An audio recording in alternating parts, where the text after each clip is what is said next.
Hi, this is Donna. Welcome to DD Paper Crafts. In today's video, we're making a project which I saw on Pinterest. This is a very simple tray style box and it has a slider closure. So at the moment, you cannot get the lid open. And if I move the gnome back over to the left-hand side, you can see you can now get inside the box. It is a relatively simple project to put together and you can use this style of lid on any size box. So without further ado, let's put the project together. The starting cardstock for the tray itself is 7 inches by 5.5 inches. Along the long side, we're going to score at 1 inches and 6 inches, and on the short side score at 1/4 inch, 1 1/4 inches, 4 1/4 inches, and 5 1/4 inches. Fold and burnish along all of the score lines. Take your scissors. With the piece in a portrait orientation, we're going to start by cutting up the first vertical score line to the horizontal, like so, and we're going to cut up each of the verticals up to the horizontal all the way along, and we'll repeat the same process on both ends. So these two pieces are going to be the glue tabs. So we can take a wedge from the ends of each of those. Then we're going to rotate and remove the end rectangle like so. Do the same on this side and then repeat that process at the other end.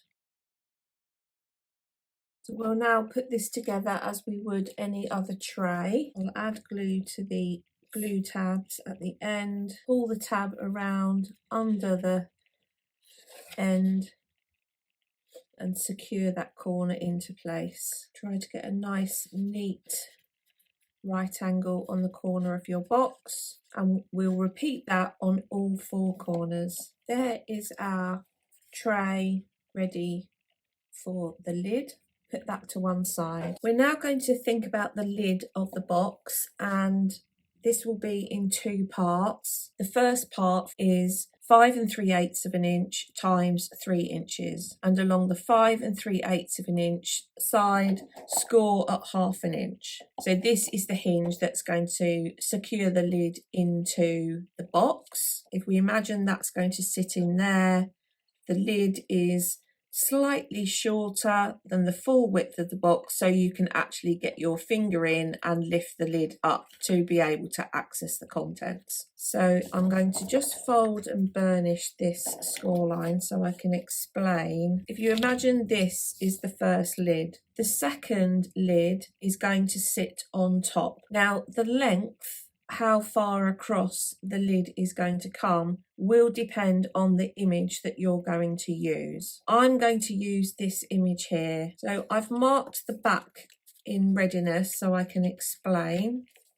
So this is my box, as it were. Let's fold this under so we're working on the actual lid itself rather than the hinge. So this is how my image is going to sit on the top of the box, like so, and it will then move along the slot which I'm going to come to. But the second piece of cardstock to form the lid is going to come and sit over the top of this, and I want to make sure that the end of the cardstock doesn't interfere with this image at all. So my box is 5 inches. If I line my ruler up, let's say I leave approximately 1/8 inch between the end of this image and where my second lid is going to start, and line the ruler up with the 5 inch mark.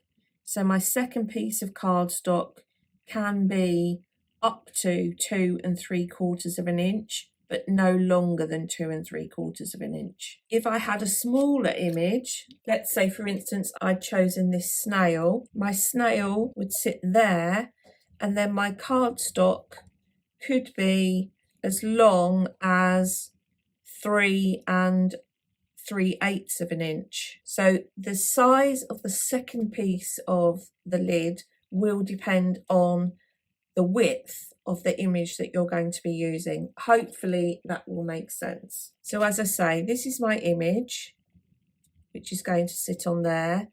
and I'm going to cut my second piece of cardstock to 2 3/4 of an inch plus a 1/2 inch for the hinge to add it into the base tray. So that will be 3 1/4 inches times 3 inches. So this is my second piece of the lid, and I'm going to score at 1/2 inch. So if I just bring in this, let's fold this over, line this up, because this is going to start at 5 inches.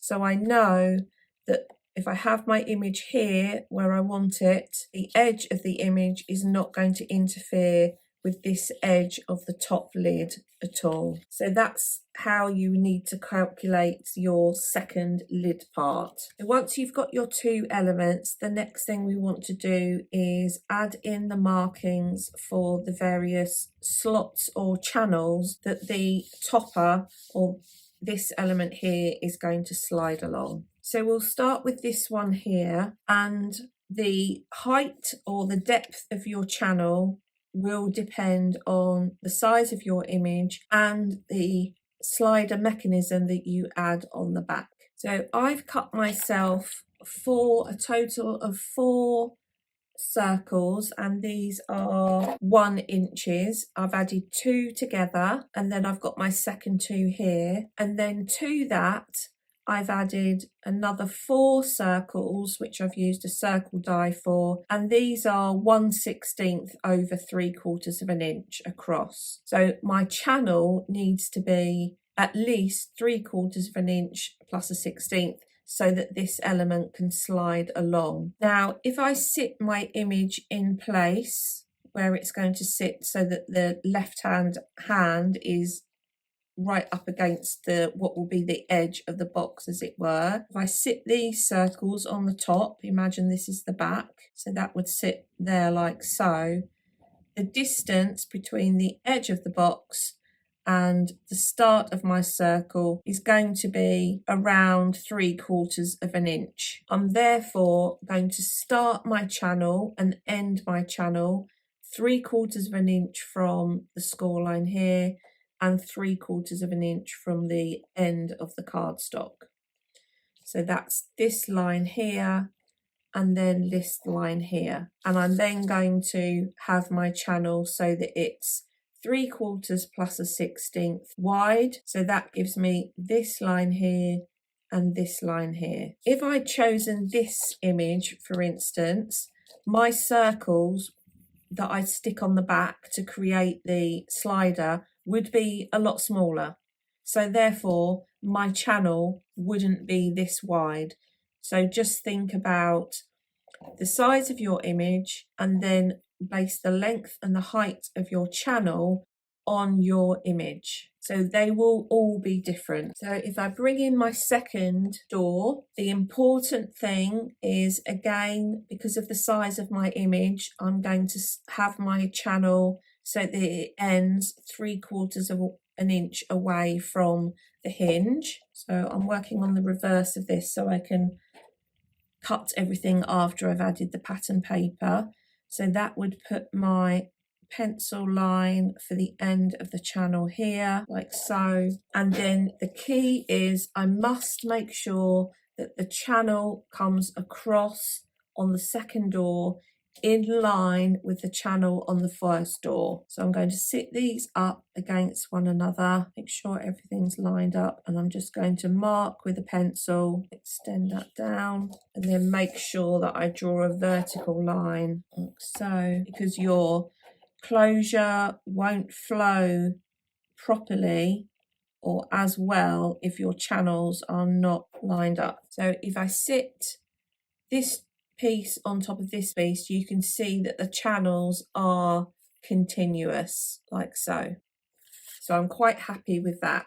Before we cut the channels, we'll add the pattern paper. And before I do that, I'm going to just take a wedge from the ends of each of the glue tabs. Pattern paper pieces I have, this one is 4 5/8 times 2 3/4. And this one is 2 1/2 times 2 3/4.